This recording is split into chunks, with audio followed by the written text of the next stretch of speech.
Waktu dan tempat saya berikan kepada Vera Nurul Wardah sebagai seorang pemateri. Saya persilahkan.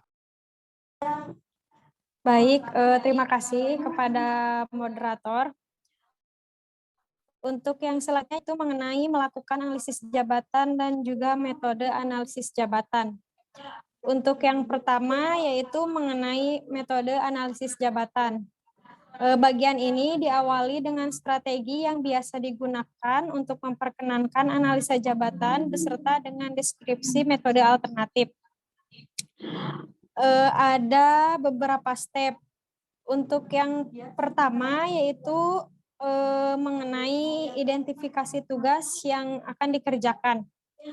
Mengidentifikasi dimensi utama pekerjaan dan tugas yang dikerjakan untuk tiap dimensi, peralatan, dan perlengkapan yang digunakan untuk melakukan pekerjaan serta di kondisi seperti apa tugas tersebut dilaksanakan.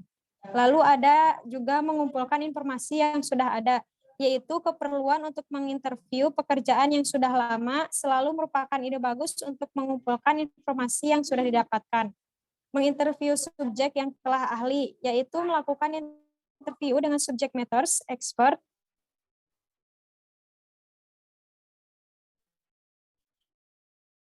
yaitu orang pekerjaan lama, super pelanggan, dan manajemen tingkat atas. Lalu ada juga yaitu mengobservasi pemegang jabatan, yaitu keuntungan dari observasi pemegang jabatan adalah lingkungan job analis untuk menilai kerjaan secara nyata dalam lingkungan kerja sehari-hari, sehingga memperoleh informasi yang mungkin kurang disebutkan saat wawancara.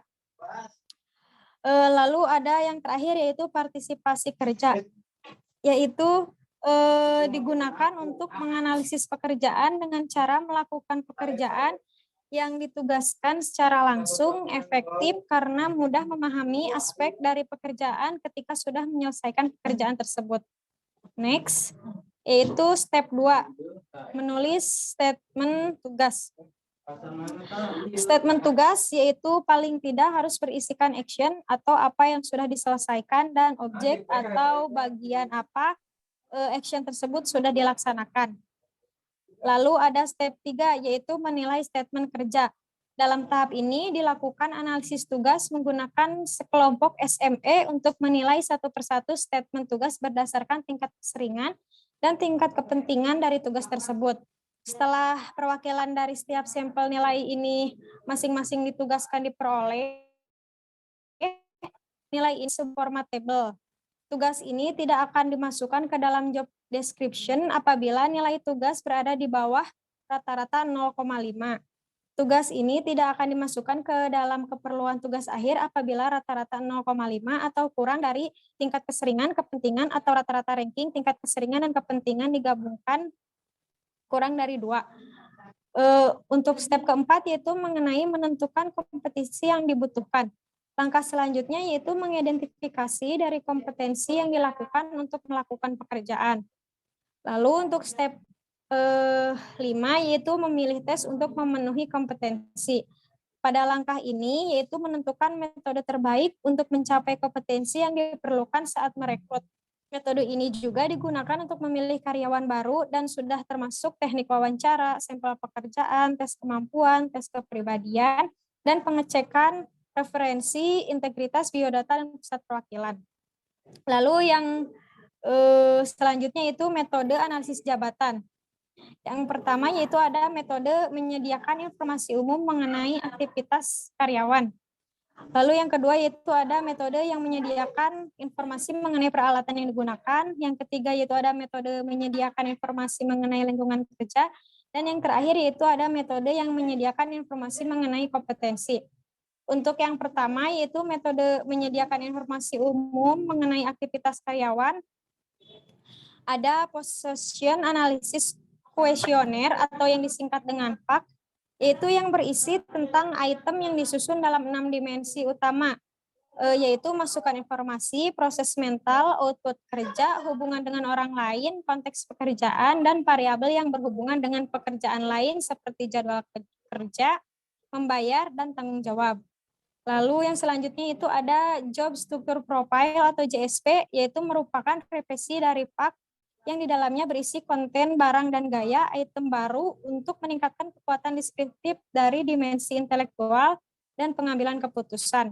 Lalu yaitu ada job element inventory atau JEI yang berisi mengenai item dan memiliki tingkat keterbacaan yang sesuai untuk karyawan dengan hanya pendidikan kelas 10.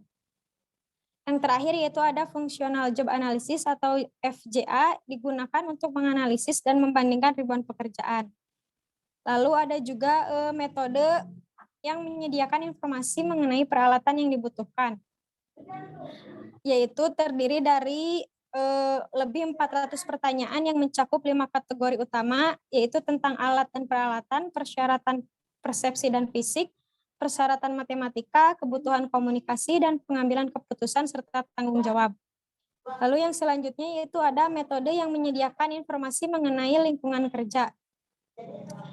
Untuk mendapatkan informasi tentang lingkungan kerja, seorang analis pekerjaan biasanya menggunakan pandangan yaitu pekerjaan ergonomis prosedur analisis. Dengan ergonomis berarti instrumen terutama berkaitan dengan hubungan antara pekerja dan objeknya. Lalu yang terakhir yaitu ada metode yang menyediakan informasi mengenai kompetensi. Ada the Occupational Information Network, yaitu yang berisi tentang analisis kerja nasional yang dibuat oleh pemerintah untuk menggantikan DOT. Lalu ada juga Critical Incident Teknik atau CIT, yaitu digunakan untuk menemukan insiden yang sebenarnya perilaku pekerjaan yang membuat selisih di antara pekerja itu sukses atau gagal. Lalu ada juga Threshold Traits Analysis, yaitu di mana item dalam kuesioner TTA mengidentifikasi ciri-ciri yang diperlukan untuk kinerja yang sukses dari pekerjaannya. Lalu ada juga Job Adaptability Inventory atau JAI, yaitu item yang dikembangkan untuk mengetahui sejauh mana suatu kewajiban pekerjaan perlu beradaptasi dan situasi pada pekerjaan tersebut. Lalu yang terakhir yaitu ada Personality Related Position Requirement Form atau yang disingkat dengan PPRF, yaitu digunakan untuk mengidentifikasi tipe kepribadian yang diperlukan untuk melakukan tugas-tugas. Mungkin hanya sekian yang dapat saya sampaikan. Saya kembalikan kepada moderator.